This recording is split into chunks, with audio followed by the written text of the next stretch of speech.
Shalom, terima kasih. Bapak Ibu, saya mohon dengan sangat sekali. Mungkin yang di belakang bisa mengisi bangku yang masih kosong di depan. Yuk, bisa yuk.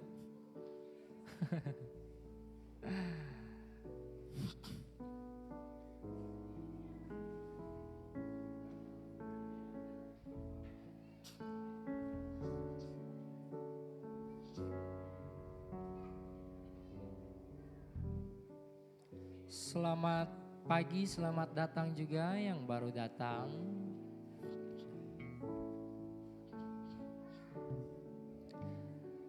Baik, terima kasih. Sebelum kita memulai acara ibadah kita saat teduh sejenak, kita fokuskan hati dan pikiran kita hari ini kepada Tuhan Yesus Kristus.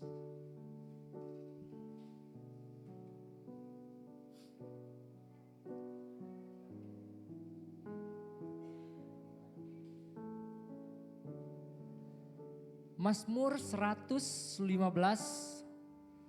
ayat 1. Bukan kepada kami ya Tuhan, bukan kepada kami, tetapi kepada nama-Mu lah beri kemuliaan. Oleh karena kasih-Mu, oleh karena setia-Mu. Amin. Bapak Ibu, saya mengajak Bapak Ibu untuk menyanyikan lagu pujian Roh Kudus Kau hadir di sini.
Bapa, selamat pagi. Terima kasih banyak Tuhan atas kebaikan-Mu yang tiada henti-hentinya untuk kami semua. Engkau selalu menjaga kami, melindungi kami, menyertai kami, sehingga kami dalam keadaan sehat bisa datang ke tempat ini untuk memuji dan memuliakan nama-Mu Tuhan Yesus. Tuhan, berkati teman-teman kami, saudara-saudari kami yang belum bisa hadir ke tempat ini, mungkin karena sakit atau ada keperluan lain. Kiranya Tuhan jamah teman-teman kami, saudara-saudari kami yang mungkin ada yang sedang sakit sehingga mereka tidak bisa hadir ke tempat ini. Kiranya Tuhan ulurkan tangan Tuhan, jamah penyakitnya. Buang penyakitnya Tuhan, agar ia bisa pulih kembali dan bisa kembali bersama-sama dengan kami beribadah di tempat ini Tuhan. Berkati juga teman-teman kami yang mungkin masih keras hati, malas untuk datang memuji dan memuliakan nama-Mu. Kiranya Tuhan bukakan hatinya, jangan keraskan hatinya, agar ia mau datang untuk memuji dan memuliakan nama-Mu. Tuhan Yesus kiranya berkati ibadah ini, agar ibadah ini berjalan sesuai dengan kehendak-Mu Tuhan. Hanya di dalam nama-Mu kami berdoa dan mengucap syukur. Amin. Saya mengajak Bapak Ibu untuk menyanyikan lagi lagu pujian, yaitu Tuhan yang Maha Besar.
Saya mohon Bapak Ibu untuk tetap berdiri untuk menghormati bacaan Alkitab kita.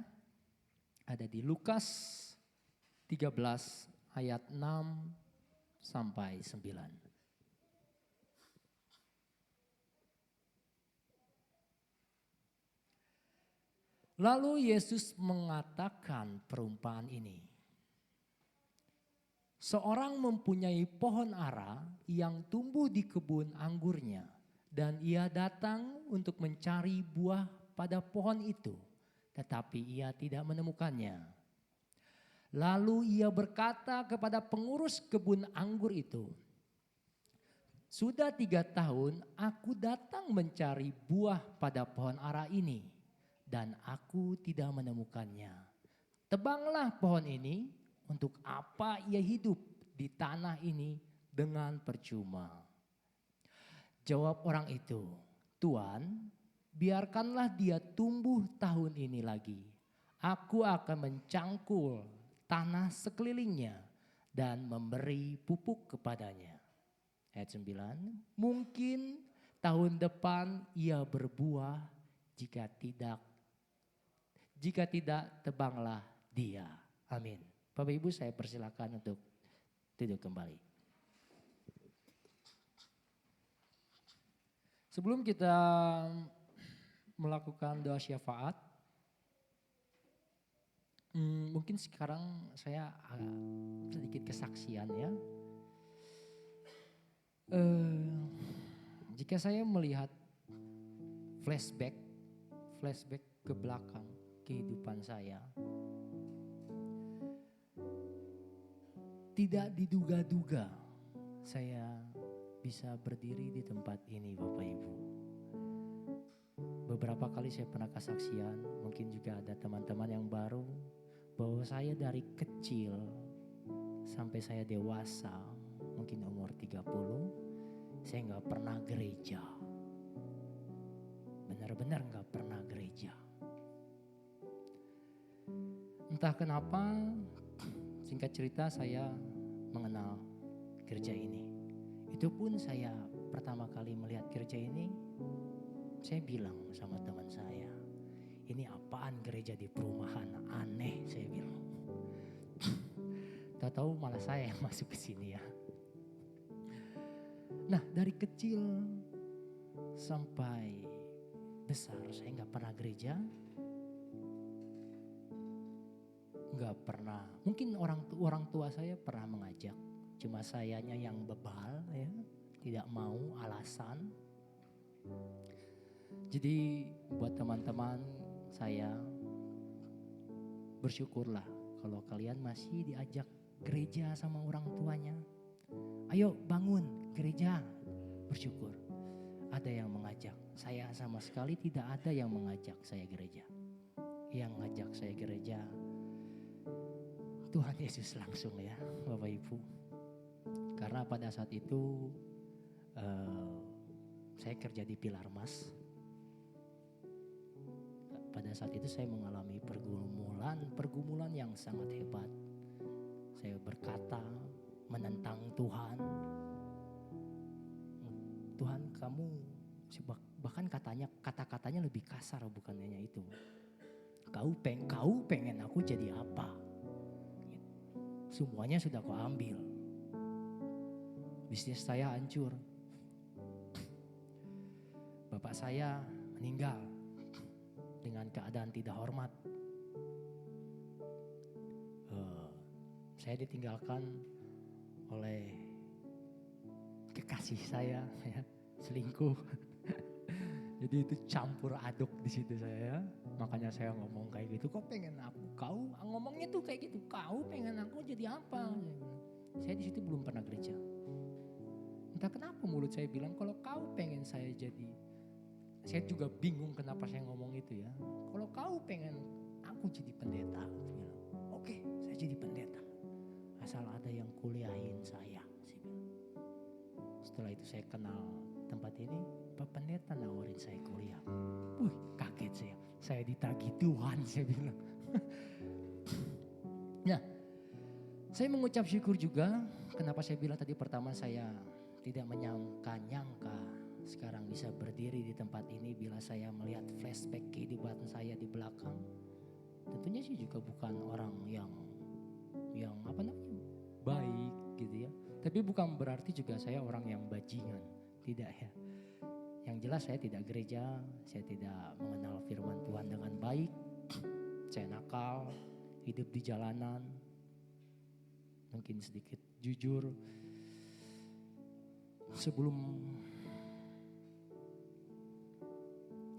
Sebelum ada kata begal, saya sudah begal Bapak Ibu di jalanan. Salah satu contohnya teman saya yang kemarin datang, Simon. Makanya kemarin perkenalan ini salah satu teman saya waktu kami masih jadi penjahat, saya bilang. Tapi kami waktu saat itu begal, bukan ngambil motor ya. Kemungkinan karena kami adalah 3 orang, saya, Simon, Samuel. Karena kami bertiga ini bertemu pada saat pendaftaran TNI.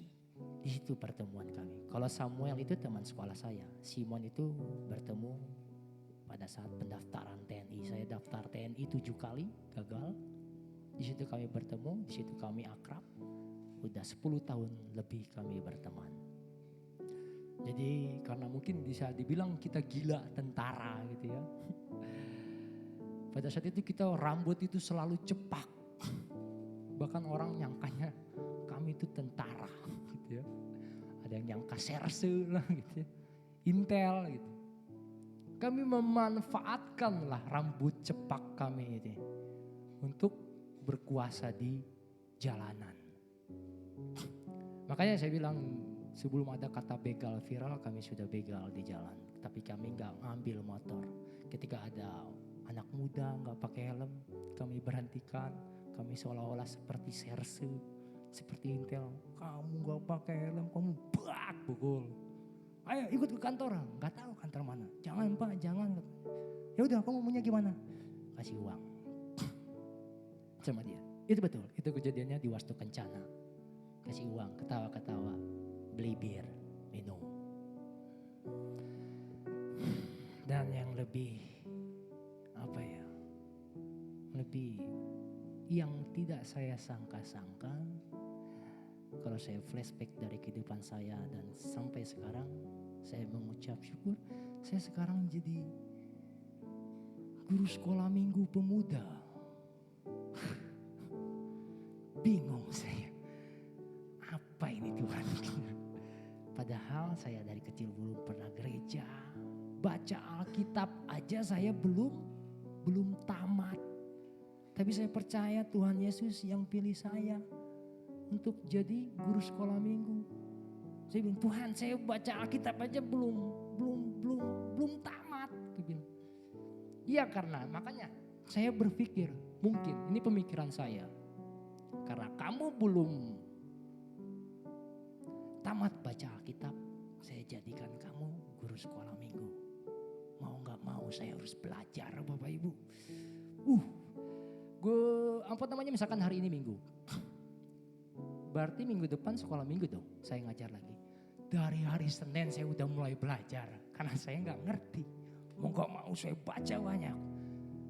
Karena menurut saya pribadi ngajar sekolah minggu itu memberitakan firman itu sesuatu hal yang tidak mudah. Gak boleh salah. Salah sedikit Bapak Ibu bisa sesat nantinya ya. Jadi benar-benar harus saya pelajari. Gak boleh ada salah ketika saya memberitakan firman Tuhan. Itu beban yang sangat berat buat saya. Ya itulah, saya juga tidak tahu kenapa saya sekarang bisa di sini. Mungkin saya dipersiapkan oleh Tuhan ya untuk bisa sampai di sini. Bapak Ibu, saya mengajak Bapak Ibu untuk menyanyikan pujian Waktu Tuhan.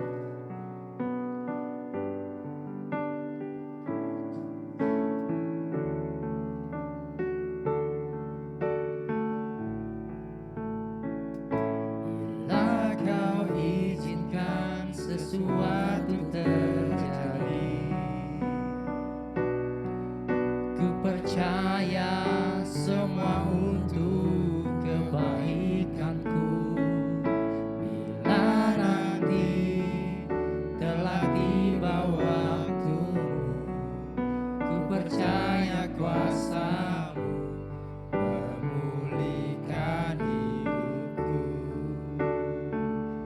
Waktu Tuhan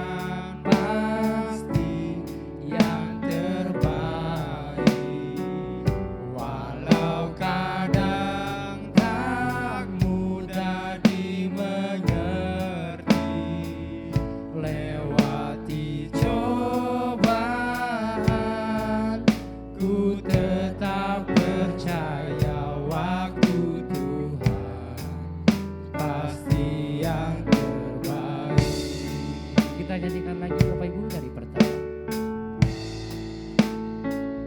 Bila kau izinkan sesuatu terjadi,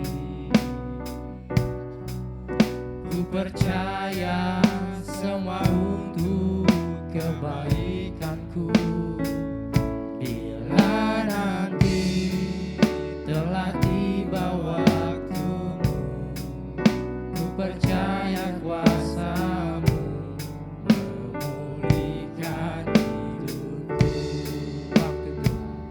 Waktu Tuhan pasti yang terbaik, walau kadang tak mudah dimengerti. Lewati cobaan,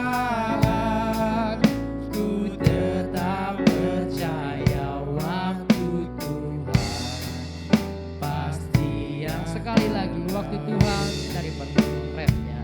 Waktu Tuhan pasti yang terbaik, walau kadang tak mudah dimengerti. Lewati cobaan,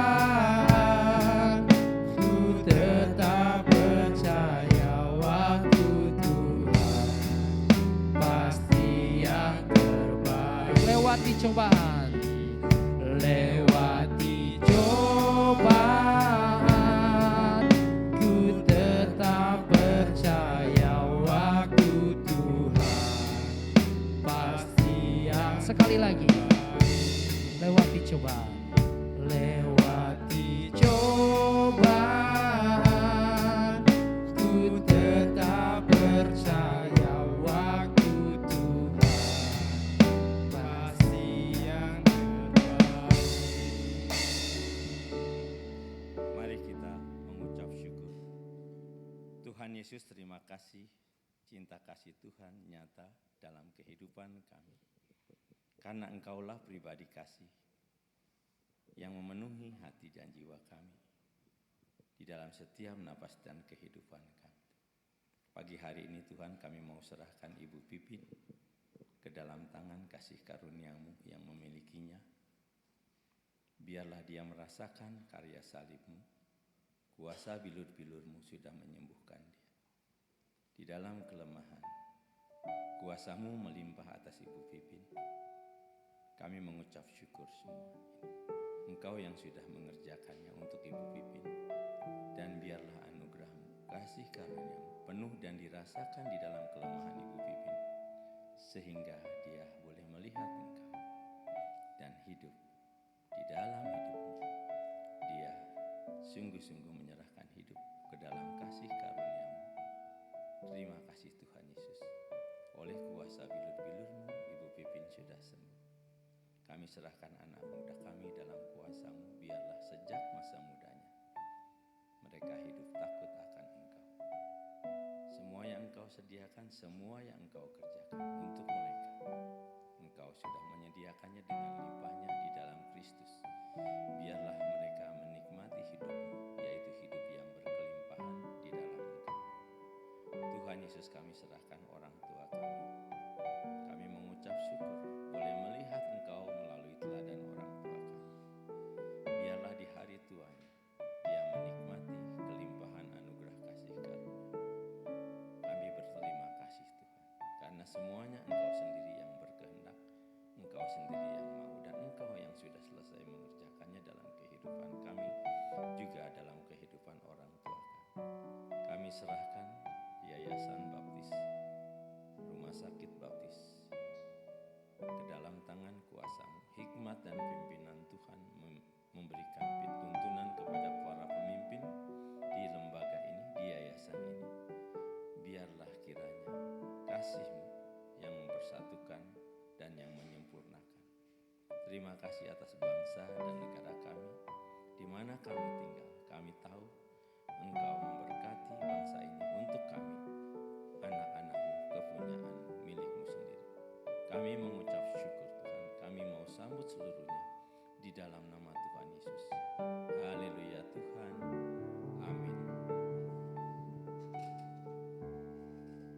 kasih untuk Bapak Diakon Edi Hermanto. Tuhan Yesus memberkati. Bapak Ibu, saya mengajak Bapak Ibu bangkit berdiri. Kita nyanyikan pujian ini penuh dengan semangat.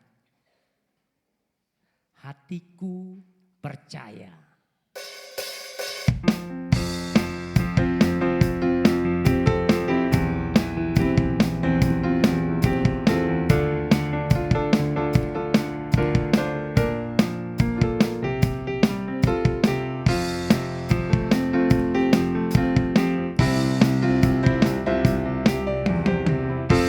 Tuhanlah kekuatan dan mazmurku. Dia gunung batu dan keselamatanku. Hanya padamu hatiku percaya. Kaulah menara dan kota perlindungan. Ku mau selalu bersyukur sebab cintamu padaku takkan pernah berubah. Hatiku percaya walau bumi bergoncang, gunung-gunung beranjak, namun kasih setiamu tak pergi dariku.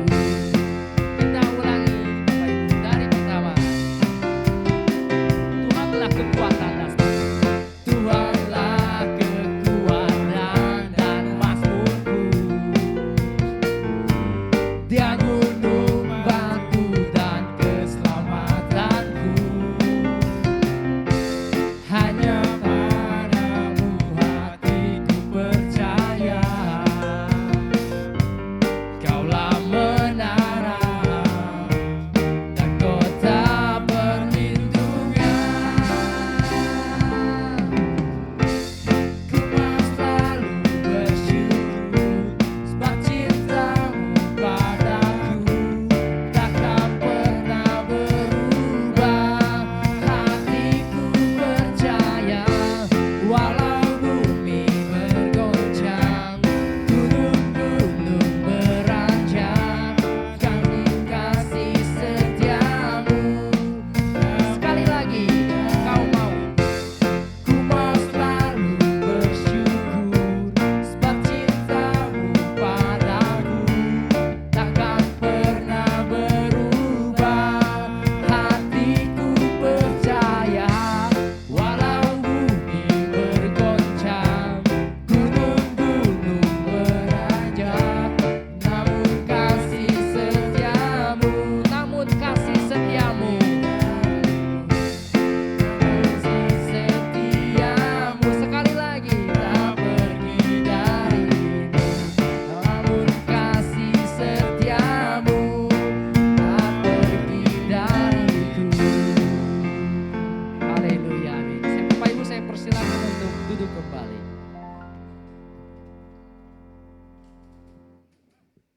Persembahan dan perpuluhan boleh dibantu oleh Ibu Ratna dan Ibu Turina. Adakah?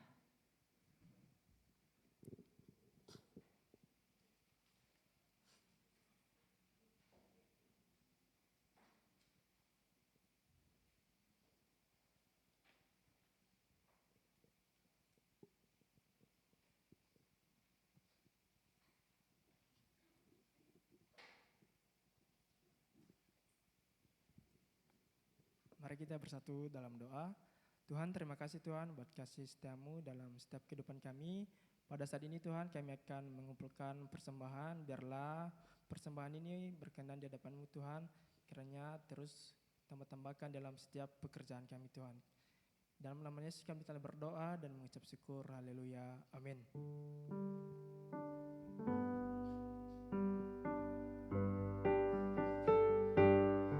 Untuk Bapak Ibu teman-teman sekalian yang nonton online, nonton di YouTube, jika ingin memberikan persembahan bisa melakukan via transfer ke Bank BRI.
Terima kasih Bu Ratna dan Ibu Turina.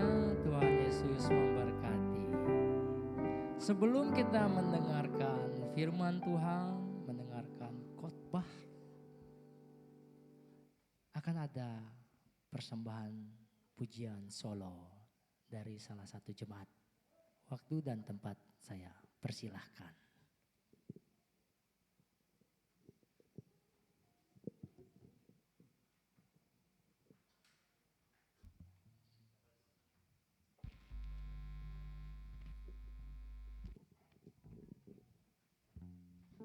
Iya, shalom semuanya. Aduh, sudah lama sekali saya tidak berdiri di depan jemaat lalu menyanyi di depan jemaat. Sepertinya kembali lagi ketika saya baru pertama kali ke gereja ini dan rasa deg-degannya masih ada gitu ya. Hari ini saya mau mengucap syukur kepada Tuhan karena Tuhan baik dan teramat baik dalam kehidupan saya. Nanti pujian yang sebentar saya akan nyanyikan di antara kita, pujian itu sudah sangat memberkati saya. Dan saya ingin gitu ya, saya ingin jemaat Tuhan juga terberkati melalui pujian yang sebentar saya akan nyanyikan. Liriknya sangat simpel, sederhana, dan mungkin kita selalu merasakan itu dalam kehidupan kita, yaitu kasih Tuhan yang sungguh luar biasa dalam kehidupan kita. Setiap hari, setiap waktu, setiap detik, Dia senantiasa menyatakan kasih-Nya. Dan kasih-Nya itu sungguh luar biasa dalam kehidupan kita. Pujian yang akan saya nyanyikan berjudul Indahnya Kasih Tuhan. Dan nanti kalau ada jemaat Tuhan yang tahu menyanyikannya, silakan menyanyikannya bersama dengan saya. Puji Tuhan.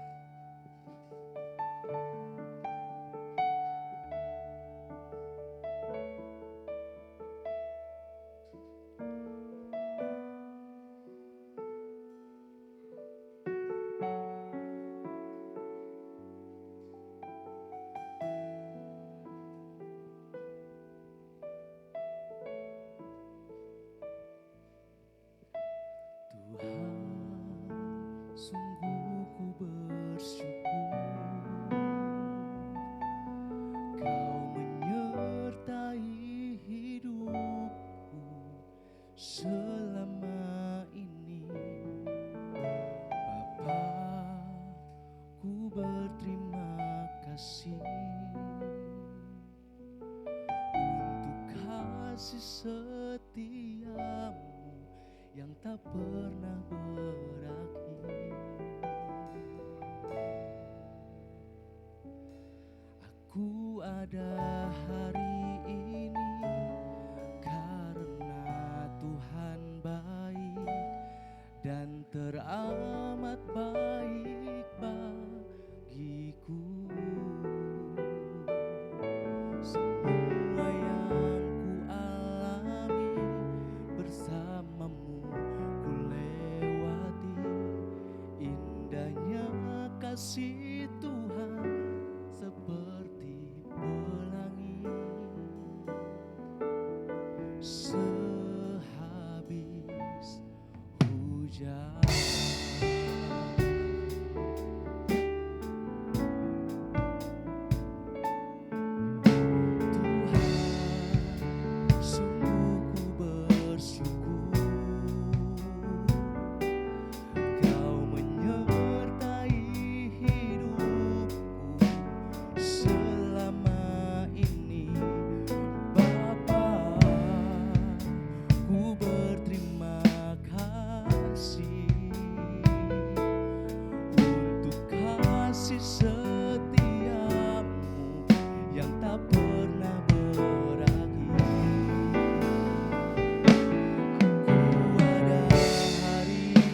Terima kasih Mas Luis. Kita bisa melewati setiap kesulitan, tantangan hidup, dan bisa survive sampai hari ini. Seperti pujian tadi, karena kasih Tuhan. Amin Bapak Ibu Saudara. Kemurahan Tuhan yang sungguh luar biasa, ajaib dalam hidup kita. Amin. Mari kita berdoa sebelum merenungkan firman Tuhan siang hari ini. Terima kasih Tuhan, setiap sukacita kami, penyembahan kami, biarlah semakin kami mengenal kuasa Engkau, sehingga apa yang akan kami lihat, kami dengar, kebenaran firman-Mu, semakin membuat kami diberkati di hadapan Engkau. Karena firman-Mu lah Engkau boleh menopang hidup kami. Dan kuasa Roh Kudus-Mu memimpin hati pikiran kami, sehingga kuasa-kuasa jahat, kuasa-kuasa iblis tidak mempengaruhi, mencuri firman-Mu. Sehingga kami tidak bertumbuh di dalam Engkau. Pakai hamba-Mu Tuhan, sehingga jadi berkat dan diberkati kami semua. Di dalam Putra-Mu Yesus Kristus, kami naikkan doa ini. Amin. Kesempatan kedua, ya, kesempatan ketiga, kesempatan keempat, dan seterusnya. Ada SP1, SP2, mentok SP3 lalu dikeluarkan. Mari kita melihat. Ya. Lukas 13 ayat 6 sampai 9 itu lanjutan khotbah kemarin. Seperti apa kemarin? Lihat. Ini kesimpulan khotbah kemarin. Antara dosa dan musibah. Kecenderungan orang kalau mengalami musibah, baik bangsa, masyarakat, atau kelompok, cenderung menghakimi. Pasti dosanya. Seperti peristiwa zaman Yesus saat itu. Bagaimana Pilatus melakukan pembantaian hebat terhadap orang-orang Galilea yang beribadah di bait Allah saat itu. Dan dibantai, darahnya dicampurkan korban. Dan bagaimana orang-orang 18 yang meninggal secara tragis kerobohan menara di Soleam. Dan orang bertanya-tanya kepada Yesus, pasti dosa mereka lebih besar. Tapi Yesus dengan tegas dikatakan, tidak kataku kepadamu. Tetapi jikalau kamu tidak bertobat, kamu semua akan binasa atas cara demikian. Saudara, Yesus melihat semua musibah dikaitkan bagaimana kita hidup itu lebih baik. Karena itu antara dosa dan musibah tidak ada kaitannya. Sekarang kita lanjut. Tetap Lukas 6 tapi tetap Lukas 13 tapi ayat 6 sampai 9. Lanjut Mbak. Kesempatan kedua. Yesus menggambarkan seperti perumpamaan. Dijelaskan di situ, lalu Yesus mengatakan perumpamaan ini. Seorang mempunyai pohon ara yang tumbuh di kebun anggurnya. Dan ia datang untuk mencari buah pada pohon itu. Tetapi ia tidak menemukannya. Lalu ia berkata kepada pengurus kebun anggur itu, sudah 3 tahun aku datang mencari buah pada pohon ara ini. Dan aku tidak menemukannya. Tebanglah pohon itu. Untuk apa ia hidup di tanah ini dengan percuma? Jawab orang itu, Tuan, biarkanlah dia tumbuh tahun ini lagi. Aku akan mencangkul tanah sekelilingnya dan memberi pupuk kepadanya. Mungkin tahun depan ia berbuah. Jika tidak, tebanglah. Ini yang Yesus maksud di khotbah yang terakhir diumpamakan seperti ini. Kesempatan kedua. Mari kita lihat pengajaran Yesus, perumpamaan tentang pohon ara yang tidak berbuah ini. Lanjut. Di hukum Taurat, khususnya di kitab Imamat itu ada peraturan. Sehingga kita melihat perumpamaan pohon ara ini sesuai teks dan konteksnya. Kok sekejam itu pohon nggak berbuah lalu ditebang? Seperti apa? Mari kita lihat. Kalau kita melihat teks konteksnya kita akan melihat makna yang jauh. Dikatakan di hukum Taurat, di kitab Imamat, apabila kamu sudah masuk ke negeri itu dan menanam bermacam-macam pohon buah-buahan, janganlah kamu memetik buahnya selama 3 tahun dan jangan memakannya. Di peraturan. Jadi apapun yang kamu tanam di kebunmu, jenis pohon buah-buahan, saat buah pertama, kedua, ketiga ini ada aturan. Jangan kamu petik buahnya. Ini sudah rambu-rambu. Saat kamu nanti masuk tanah Kanaan. Tujuannya apa? Lanjut. Di sini kita bisa melihat. Ya. Apabila kamu sudah masuk ke negeri itu dan menanam bermacam-macam pohon buah-buahan, janganlah kamu memetik buahnya selama 3 tahun dan jangan memakannya. Peraturan agar pohon bisa berbuah lebih banyak di Israel. Tekankan di situ. Karena itu saat pohon berbuah selama 3 tahun tidak boleh dipetik. Agar pohon berbuah lebih lebat. Bayangkan, pohon mangga sudah kinyus-kinyus, setengah kuning itu kan enak gitu. Sudah tua, ditunggu, enggak boleh petik. Buah ara, buah zaitun bagaimana? Baru boleh dipetik tahun keempat. Dan hasilnya dipersembahkan untuk Tuhan. Itu Imamat 19 ayat 24-25. Baru tahun kelima, baru boleh dipetik untuk makan atau dimanfaatkan. Itu Imamat 19 ayat 24-25. Di sini peraturan Bapak Ibu. Jadi setiap menanam pohon buah-buahan, 3 tahun itu enggak boleh dipetik hasilnya. Apalagi pohon ara. Pohon ara itu berbuah setahun bisa 8-10 kali. Pohon yang tidak mengenal musim. Tujuannya apa toh Pak? Agar orang lebih sabar dan tidak tergoda.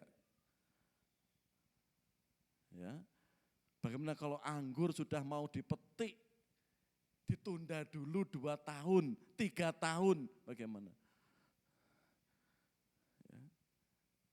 Kesabaran kita, apalagi kita pengen sekali, gak usah dipraktekkan Bapak Ibu, nanam pohon pisang, sudah kuning-kuning, sudah setahun ditunggu, ini tahun pertama. Pohon jambu bagaimana? Nalar enggak perintah Tuhan itu? Enggak nalar. Jadi tanam, dipetik, buah ya udah dinikmati. Kok harus nunggu tahun ketiga? Dan tahun keempat itu pun harus dibawa ke bait suci, dipersembahkan di mezbah Tuhan. Tahun keempat. Baru tahun kelima dan seterusnya. Orang yang menanam itu boleh mencicipi dan memanfaatkannya. Ini menantang kesabaran pemilik kebun anggur itu. Inilah saudara, diperintahkan kepada umat Israel. Tatkala masuk tanah Kanaan, gak sembarangan. Kamu memetik itu, tunggu tahun keempat dibawa ke rumah Tuhan. Tahun kelima baru kamu boleh menikmati. Siapa yang mau mempraktekkan menanam saat ini? Pasti kita enggak sanggup. Tapi tujuan itu supaya pohon itu semakin lebat dan lebat buahnya. Sehingga memberi kehidupan yang luar biasa untuk tukang pemilik kebun anggur itu. Di sini saudara, tantangan pemilik kebun anggur. Mari kita lihat ini secara teks dan konteksnya seperti apa. Mari kita perhatikan. Dikatakan di ayat 7 sampai 8a tadi, lalu Tuhan berkata kepada pengurus kebun anggur itu, sudah 3 tahun aku datang mencari buah pada pohon ara ini dan aku tidak menemukannya. Tebanglah pohon ini, untuk apa ia hidup di tanah ini dengan percuma? Jawab orang itu, Tuhan biarkanlah dia tumbuh tahun ini lagi.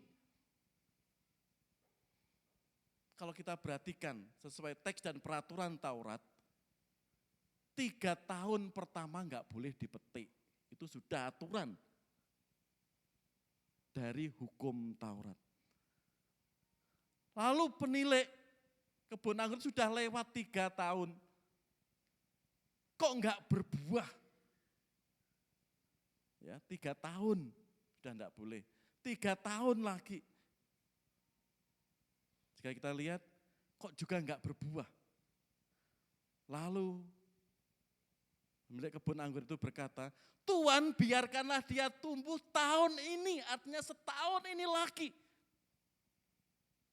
Lalu aku memupuk, jika tidak tebanglah. Saudara, jika kita runtut di sini, aturan di Taurat tadi, 3 tambah 3 tambah 1, 7 tahun. Itu artinya apa? Angka yang sempurna, angka 7 menurut tradisi hukum Yahudi saat itu. Bukan angkanya Ronaldo Gerin. Yang sering orang senang kalau main sepak bola, angkanya Ronaldo, dia pilih angka 7. Angka sempurna. Saat itu angka 7 angka yang sempurna, dan ini menandakan apa? Kesabaran Allah yang sangat-sangat sempurna. Karena itu dikatakan di ayat 8a di situ, jawab orang itu, Tuhan biarkanlah dia tumbuh tahun ini lagi, 1 tahun ini. Jika tidak berbuah, tebanglah. Kesabaran Allah habis. Tebanglah.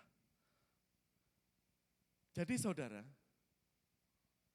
kesempatan kedua. 2 itu bukan angka mutlak, matematika 2. 1 tahun itu bukan juga mutlak 1 tahun. Tapi ungkapan kesempurnaan bagaimana Allah sabar menunggu pohon itu berbuah. Menunggu kita bagaimana bisa berbuah. Menjadi orang Kristen yang diharapkan Tuhan. Tadi kita mendengar kesaksian Mas Rahman. Spontan tadi Mas ya. KTP ini Kristen tapi tidak pernah nang gereja. Ya. Buahnya belum ada. Mungkin temannya, saudaranya mungkin sudah mengajak. Belum minat. Berarti Allah sangat sabar dan sabar. Di sini saudara, maksud perumpamaan pohon ara yang tidak berbuah dan pemilik anggur meminta 1 tahun lagi. Menunjukkan kesabaran Allah, setelah itu terserah Tuhan. Dan engkau tebang karena tidak berguna. Lanjut. Seperti kemarin. Maukah engkau menganggap sepi kekayaan kemurahannya, kesabarannya, dan kelapangan hatinya? Tidakkah engkau tahu bahwa maksud kemurahan Allah ialah menuntun engkau kepada pertobatan? Tetapi oleh kekerasan hatimu yang tidak mau bertobat, engkau menimbun murka atas dirimu sendiri pada hari waktu mana murka dan hukuman Allah yang adil akan dinyatakan. Ini peringatan keras Bapak Ibu. terkhusus bagi kita yang hidup sekarang ini. Allah sangat sabar, tapi karena kekerasan hati kita, di situ menimbun murka atas dirimu sendiri. Sering menunda dan menunda dan menunda. Sampai waktunya sudah usai. Lihat itu. Menimbun murka pada dirimu sendiri pada waktu mana murka dan hukuman Allah yang adil, perhatikan. Hukuman Allah yang adil akan dinyatakan. Seperti pujian tadi, indahnya kasih Tuhan, indahnya kemurahan Tuhan, kebaikan Tuhan. Tapi kasih dan keadilan itulah sifat Allah. Tatkala manusia terus menunda kasih Tuhan, pengampunan Tuhan, keadilan Allah dinyatakan. Keadilan Allah dinyatakan. Karena itu, layak enggak orang ini menerima kasih Allah atau keadilan Tuhan, yaitu api neraka. Betapa sangat sabar dan lapang hatinya Tuhan. Tapi kekerasan umatnya itu yang terus Tuhan berikan. PR Bu Betty mendoakan papanya. Meskipun belum mengenal Kristus. PR Dansel mengenal. Dan juga PR saya. Tatkala kakak-kakak saya juga belum menerima Kristus. Allah begitu panjang sabar, tatkala keadilan Allah dinyatakan, disitulah saudara. Kita menimbun, menyimpan murka atas diri kita sendiri. Lanjut. Jika tidak berbuah, ditebang. Pohon ara itu bisa tinggi 6 meter. Ya. Kalau di Indonesianya buah tin. Kalau Arabnya tinah. Di kita kenal buah tin. Siapa di sini pernah memakan buah ara? Sering ya, manis ya, manis. Jadi seperti sawo itu ya, buahnya itu kalau sudah matang itu lembek seperti itu. Ya. Waktu saya ke Israel dulu sering memetik itu ya, sambil jalan-jalan itu karena banyak di situ ya. Apalagi yang sudah hitam itu sangat manis. Bisa tingginya 6 meter. Jika tidak berbuah hanya ditebang. Kan bisa rimbun Pak, seperti ayat di sini. Jawab orang itu, Tuhan biarkanlah dia tumbuh tahun ini lagi. Aku akan mencangkul tanah sekelilingnya dan memberi pupuk kepadanya. Mungkin tahun depan ia berbuah. Jika tidak, tebanglah. Gak usah ditebang toh kan sayang. Ya untuk rimbun, teduh. Saudara, pohon ara jika tidak berbuah, enggak ditebang itu bahaya. Bahayanya seperti apa Pak? Tanah yang subur jika pohon ara enggak berbuah akan menyerap vitamin, mineral tanah di situ. Akibatnya apa?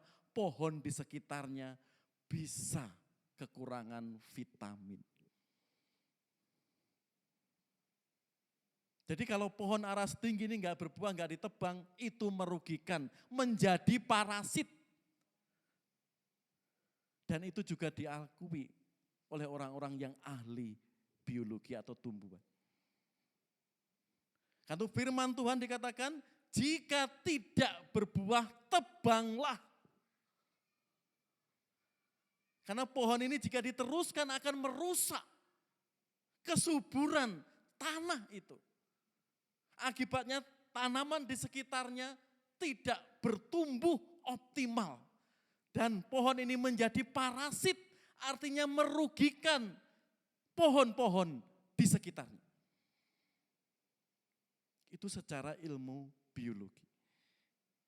Dan itu sejak dulu Tuhan ingatkan. Pohon ara yang tidak berbuah itu merugikan sekitarnya. Bukan enggak ditebang terus rimbun enak teduh. Enggak. Ini kalau diibaratkan apa? Orang yang tidak mau bertobat dan terus merugikan apa? Orang lain. Pasti pihak berwajib menangkapnya.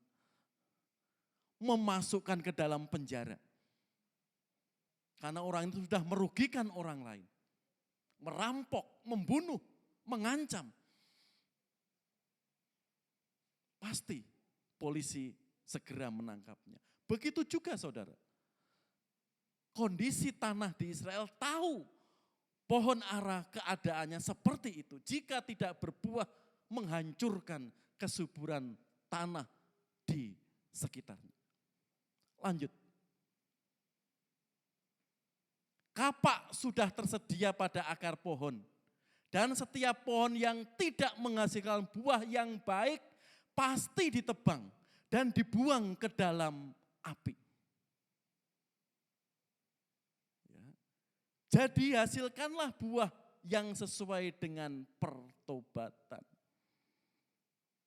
Peringatan yang sangat keras Yohanes Pembaptis kepada orang-orang saat itu. Kapak sudah siap. Tersedia pada akar pohon dan setiap pohon yang tidak menghasilkan buah yang baik pasti ditebang dan dibuang ke dalam api. Api apa? Bisa api kekal. Kehidupan kekal, yaitu api neraka. Seperti Roma tadi. Keadilan Allah dinyatakan disitulah saudara. Allah tidak menghendaki orang mati sia-sia. Allah sangat menunggu keberadaan umatnya bisa bertobat. Karena itu, jadi hasilkanlah buah yang sesuai dengan pertobatan. Buah apa? Lanjut. Jadi, orang Kristen jika enggak mempunyai buah-buah roh di sini sangat disayangkan saudara. Kalau kita sudah bertobat, inilah buah pertobatan. Ada kasih, ada sukacita, ada damai sejahtera, ada kesabaran, ada kemurahan, ada kebaikan, ada kesetiaan, ada kelemah lembutan, ada penguasaan diri. Bagaimana di tengah hantaman kita tetap bisa mengalami damai sejahtera. Saat ditipu, bagaimana kita tetap bisa sabar, kuat.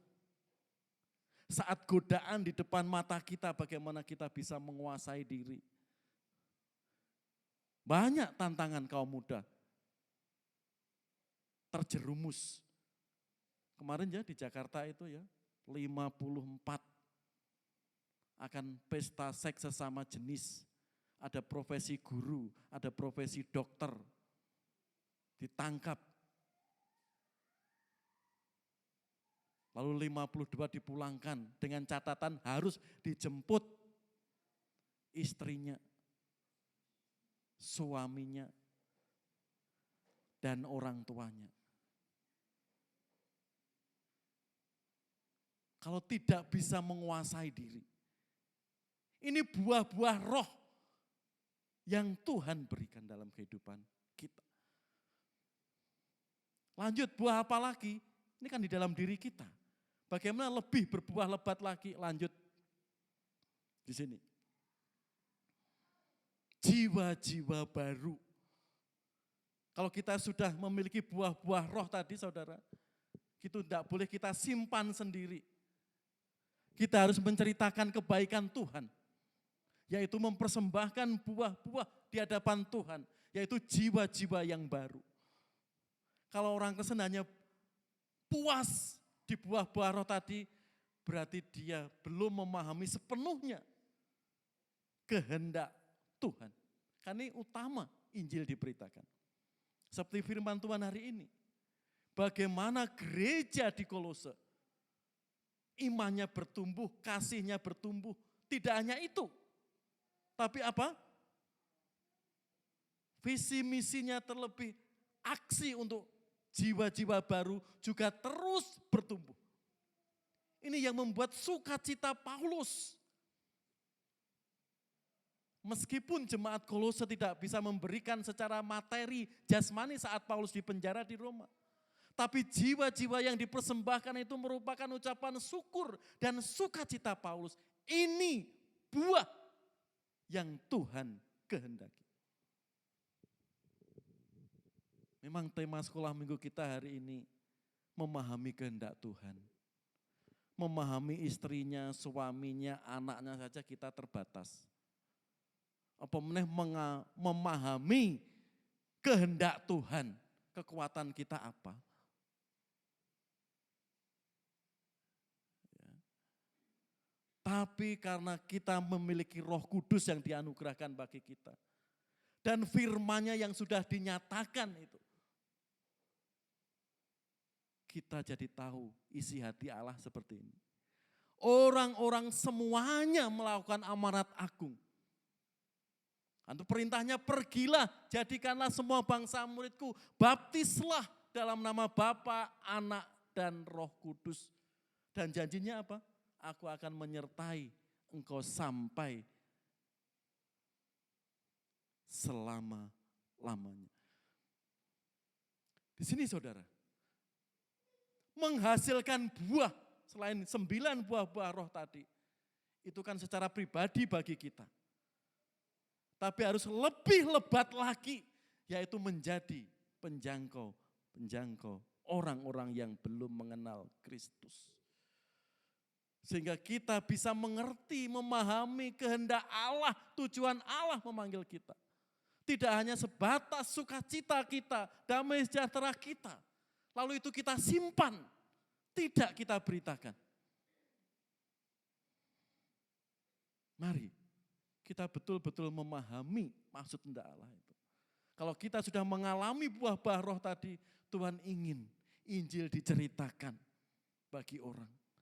Orang itu mengenal Tuhan Yesus. Lanjut. Karena itu pemilik kebun anggur tadi berkata, Tuhan biarkanlah dia tumbuh tahun ini lagi. Aku akan mencangkul tanah sekelilingnya dan memberi pupuk kepadanya. Mungkin tahun depan ia berbuah, jika tidak tebanglah. Ini janji pemilik kebun. Akan melakukan secara all out. Dengan sungguh-sungguh. Supaya pohon ara itu berbuah. Ingat janjinya di situ. Aku akan mencangkul tanah sekelilingnya dan memberi pupuk kepadanya. Mungkin tahun depan ia berbuah, jika tidak tebanglah. Jadi permohonan, berilah kesempatan Tuhan. Tahun ini lagi. Saudara, hidup selain perjuangan, juga hidup ini adalah kesempatan. Untuk kita terus dan menerus mengenal kehendak Tuhan semakin baik.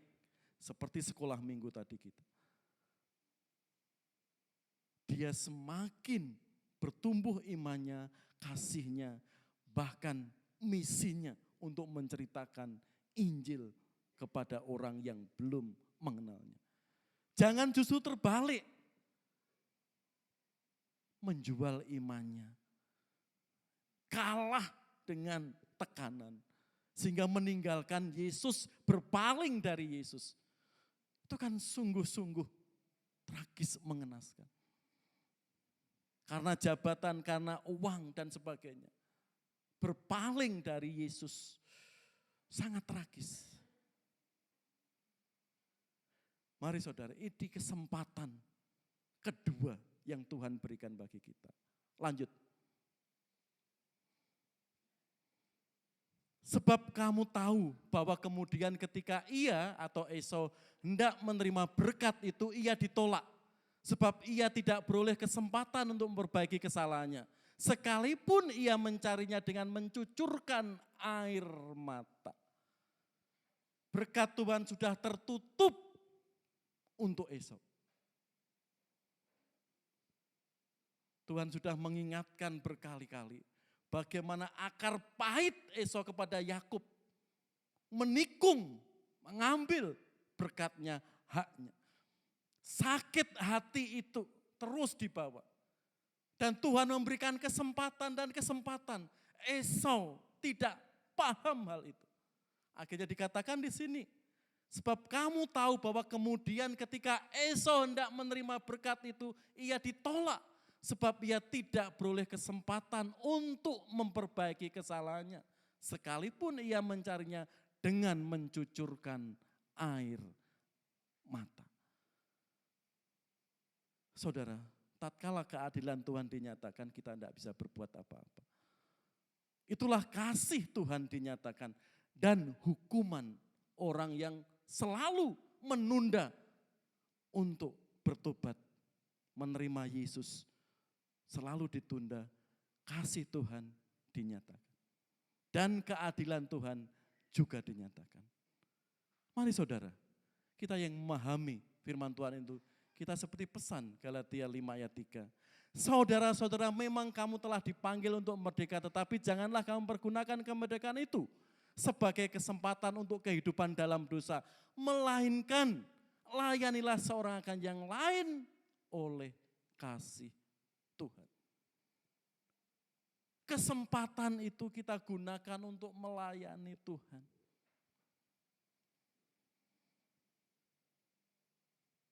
Ini kesempatan kita. Talenta yang ada, kita gunakan untuk melayani Tuhan. Yang ahli IT belum sempat melayani, di sini. Ini saudara Denzel siap menolong. Musik, puji Tuhan, Kesia, Kevin, kesempatan melayani. Jesse ditunggu, mana Jesse Bu? Solo, jangan kalah sama Mas Luis. Ya, suaramu bagus, tapi masih malu-malu. Ya, di situ. Ya. Bapak Ibu punya talenta yang lain. Ya. Mari kita gunakan kesempatan untuk melayani Tuhan. Tatkala Tuhan menyatakan keadilannya dan kasih-Nya, kita siap menerima berkat-berkat yang luar biasa. Jangan ditunda-tunda.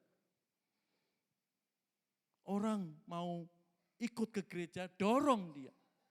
Orang yang belum ke gereja, dorong dia supaya mengenal Tuhan Yesus dengan lebih baik. Sehingga kesempatan demi kesempatan Tuhan berikan. Dan kita yang sudah berbuah karunia-karunia roh tadi, kita semakin berbuah lebat jiwa-jiwa baru bagi kemuliaan Tuhan. Amin Bapak Ibu. Amin. Mari kita lihat video singkat ini. Ini pernah kita lihat ya mungkin. Surat dari neraka. Agak keras Mas.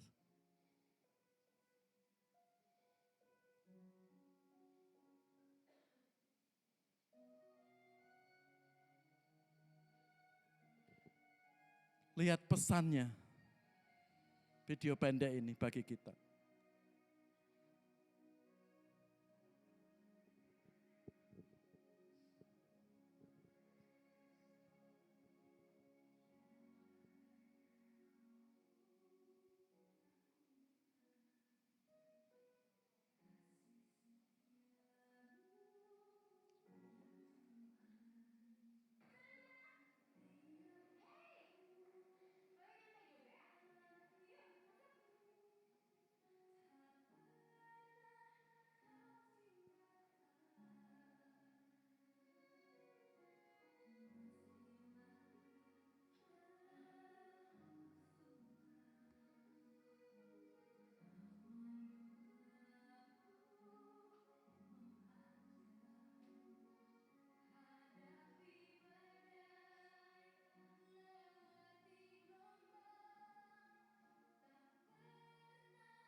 Yeskiel 33 ayat 8.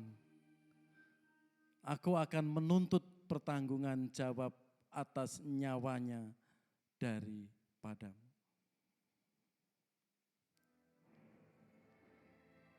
Bapak, Ibu, Saudara, kelak Tuhan menuntut kita.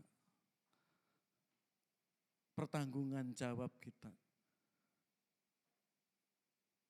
Surat dari surga sudah dinyatakan. Dan jika tidak kita lakukan kesempatan itu, saudara, tragis. Hidup kita nggak tahu apa yang terjadi besok. Minggu depan, bulan depan, tahun depan. Tuhan ingin ada pertobatan. Yang belum percaya Yesus, akuilah. Tatkala kasih dan keadilan Tuhan dinyatakan, kita sudah tidak bisa berbuat apa-apa. Karena itu kesempatan demi kesempatan ini kita syukuri.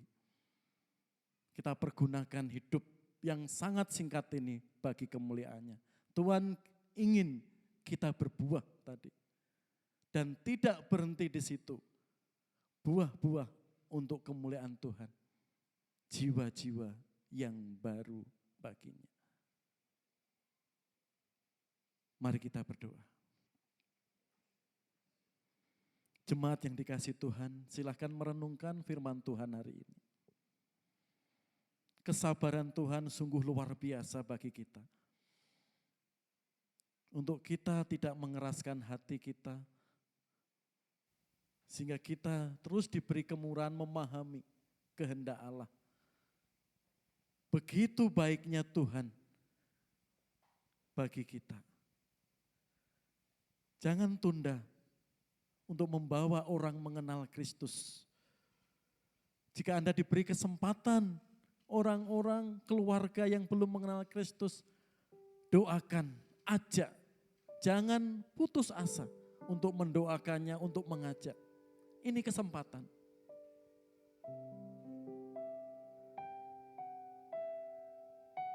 Sehingga kita terus berbuah dan berbuah lebat di hadapannya. Karena kita memanfaatkan kesempatan demi kesempatan hidup ini yang Tuhan sudah berikan bagi kita. Bapa di surga, ini kami umat-Mu, ini kami jemaat-Mu Tuhan. Terima kasih firman-Mu yang mengajarkan bagi kami. Bagaimana Engkau panjang sabar menanti umat-Mu terus menghasilkan buah-buah yang berlipat di hadapan Engkau. Dan ingatkan terus Tuhan, kami menjadi orang Kristen yang berbuah, yang menyukakan Engkau. Kadang kemegahan, kemolekan dunia ini membuat kami menunda dan pudar iman kami di hadapan Engkau. Ajarilah Tuhan. Semua jemaat-Mu di sini mengenal Engkau. Dan yang belum percaya kepada Engkau Yesus hari ini, ketuklah ya Roh Kudus. Kami orang tua, kami sebagai ayah, sebagai ibu, tidak bisa memaksa. Tapi dengan kuasa Roh Kudus, mereka mengerti, mengenal kuasa. Sehingga hari lepas hari Tuhan, hidup kami selalu baru. Dan ada pertobatan sehingga menyenangkan Engkau. Bapa, kami juga bawa Tuhan kesulitan hidup kami minggu ini. Mungkin jika ada pergumulan yang sangat berat, angkatlah Tuhan. Kami enggak mampu, tapi kami mempunyai Yesus Kristus. Sesuatu yang tidak mungkin akan Tuhan mungkinkan. Kami juga ingat pergumulan keluarga besar Ibu Rina. Yang saat ini kakaknya sangat kritis dan belum sadar sampai hari ini. Biar kehendak-Mu yang terjadi Tuhan.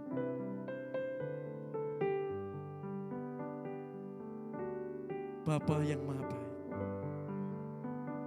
berkatilah semua jemaat-Mu yang sudah mendengar firman-Mu dan semakin bertumbuh di dalam hatinya.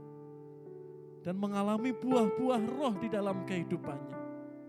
Dan berbuah semakin lebat, bisa menjangkau orang-orang yang belum mengenal Engkau. Berkati Tuhan setiap orang tua, setiap kaum muda, setiap anak-anak, semakin kuat, semakin setia, semakin kokoh di dalam Engkau. Sehingga mendorong, menguatkan dalam keluarganya, kasihnya, imannya, mengalami pertobatan yang memuliakan Tuhan. Terima kasih Tuhan. Kami menyerahkan hidup kami, rencana-rencana kami. Biarlah kuasa Kristus yang menyempurnakan segala harapan dan doa-doa kami. Terima kasih Bapa. Di dalam Putramu Yesus Kristus, kami naikkan doa ini. Amin. Jemaat yang dikasih Tuhan, mohon kesabarannya sebentar. Ada beberapa pengumuman yang menjadi perhatian bagi kita. Yang pertama mengundang persekutuan doa Rabu 12 Februari. Firman Tuhan akan dilayani oleh Bapak Mr. Yono. Itu salah ketik. Ya. Seperti di buletin. Yang berikutnya, pengkhotbah minggu depan, Saudara Triaman Telambanua. Ya. Sekarang dia melayani di Mona, Kalimantan. Sekarang sedang di training PI di GPP 3 bulan. Ya, ini sudah 1,5 bulan. Ya. Nah, petugas ibadah minggu 16 Februari bisa dilihat. Ya. Lah untuk latihan nanti bisa dikondisikan, karena semua petugas musik PKMB itu ada persekutuan PKMB, PKRB, BPD Jabar besok Sabtu. Nanti bisa dikondisikan, bisa Jumat malam latihannya seperti itu. Ya, yang bertugas ya, Mbak Evi, Mbak Jessica, dan Bu Sulasih tadi. Ya. Persekutuan WBI besok 15 Februari jam 11 di rumah Ibu Kasiman dan renungan Ibu Mariana. Acaranya Praise and Worship. Ya.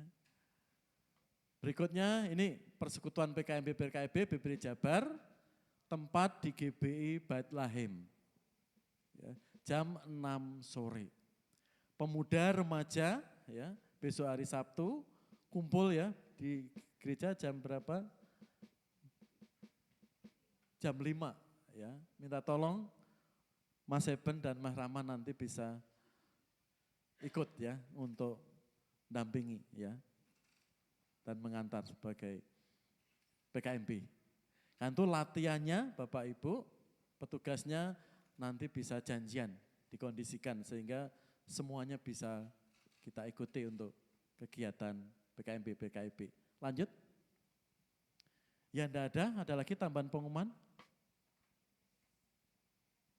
Ya, petugasnya untuk persekutuan gabungan PKMB PKIB, GBI Cimahi dan GBI Bethlehem. Karena itu panitia yang dari GBI Cimahi kumpul dulu setelah ibadah ini. Ya. Dan setelah ibadah ini kita adakan potong pita sebagai rasa ucapan syukur, dukungan doa Bapak Ibu, persembahan, juga dukungan doa dan donatur dari Ateja yang diwakili Diakon Edi Hermanto. Ya Diakon ya, karena perwakilan Ateja Pak Subianto Chandra masih di Singapura. Nah, itu potong pita dari Ateja akan diwakili oleh Diakon Edi Hermanto. Karena ketua pembangunan kemarin sore pamit, karena semua keluarga besar Burina harus di Jakarta, karena kondisinya kritis dan sudah 3 hari ini belum sadar. Ya, tolong dukung dalam doa.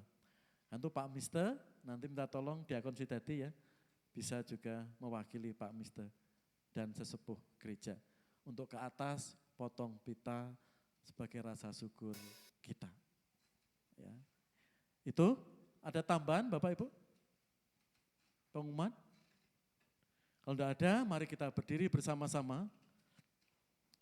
Kita naikkan syukur kepada Bapa kita di surga. Kita mohon berkat kepadanya. Atas nama Allah Bapa, Allah Anak, dan Allah Roh Kudus. Allah Tritunggal yang esa, sumber berkat dan sumber kehidupan kami. Berkat-Mu turun bagi kami. Tuhanmu memberkatimu.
Silakan duduk sebentar saat teduh sejenak.